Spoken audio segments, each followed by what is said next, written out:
Soybean ಬಜ್ಜಿ ರೆಡಿಯಾಗಿದೆ. ಅದ್ರ ಜೊತೆಗೆ ಪಲ್ಯ ಹಚ್ಕೊಂಡು ತಿನ್ನೋಕೆ ಚೆನ್ನಾಗಿರುತ್ತೆ.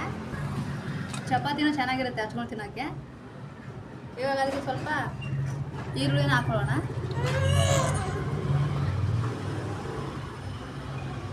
ಸ್ವಲ್ಪ ಹಾಕೊಳ್ಳೋಣ.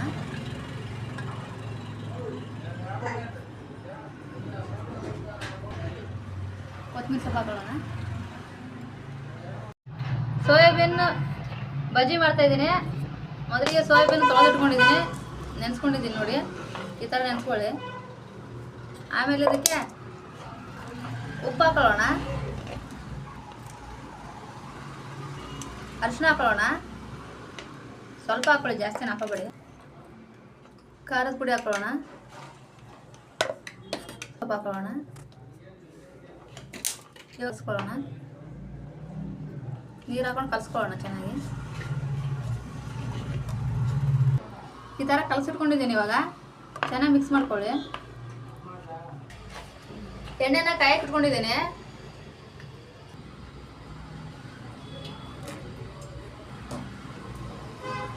ಚೆನ್ನಾಗಿ ಮಿಕ್ಸ್ ಮಾಡ್ಕೊಳ್ಳೋಣ. ಈ ಥರ ಚೆನ್ನಾಗಿ ಎಲ್ಲನೂ ಮಿಕ್ಸ್ ಆಗೋ ಥರ ಮಿಕ್ಸ್ ಮಾಡ್ಕೊಳ್ಳಿ. ನಮ್ಮ ಮನೆಯವ್ರಿಗೆ ಸೋಯಾಬೀನ್ ಅಂದರೆ ಇಷ್ಟ, ಅದಕ್ಕೆ ಅದನ್ನ ಮಾಡ್ಕೊಳ್ತಾ ಇದ್ದೀನಿ. ಈಗ ಎಣ್ಣೆ ಕಾಯ್ದಿದೆ, ಸೋಯಾಬೀನ್ ಬಿಡೋಣ.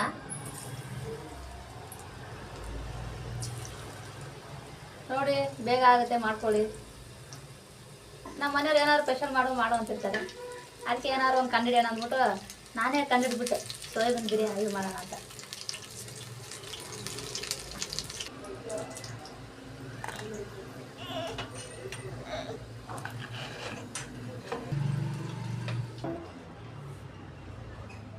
ಸೋಯಾಬೀನ್ ಬಜ್ಜಿ ರೆಡಿಯಾಗಿದೆ. ಅದ್ರ ಜೊತೆಗೆ ಪಲ್ಯ ಹಚ್ಕೊಂಡು ತಿನ್ನೋಕೆ ಚೆನ್ನಾಗಿರುತ್ತೆ. ಚಪಾತಿನೂ ಚೆನ್ನಾಗಿರುತ್ತೆ ಹಚ್ಕೊಂಡು ತಿನ್ನೋಕ್ಕೆ.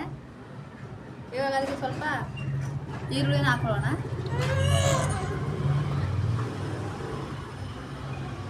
ಸ್ವಲ್ಪ ಹಾಕೊಳ್ಳೋಣ.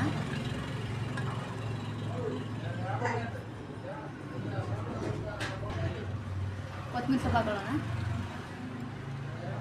ನೋಡಿದ್ರಲ್ಲ ಸೋಯಾಬೀನ್ ಬಜ್ಜಿ ಮಾಡೋದು ಹೇಗೆ ಅಂತ. ಸಿಂಪಲ್. ನೀವು ಕೂಡ ಮಾಡ್ಕೊಳ್ಳಿ. ಹೇಗಿತ್ತಂತ ಕಮೆಂಟ್ ಮಾಡ್ತಾ ತಿಳಿಸಿ.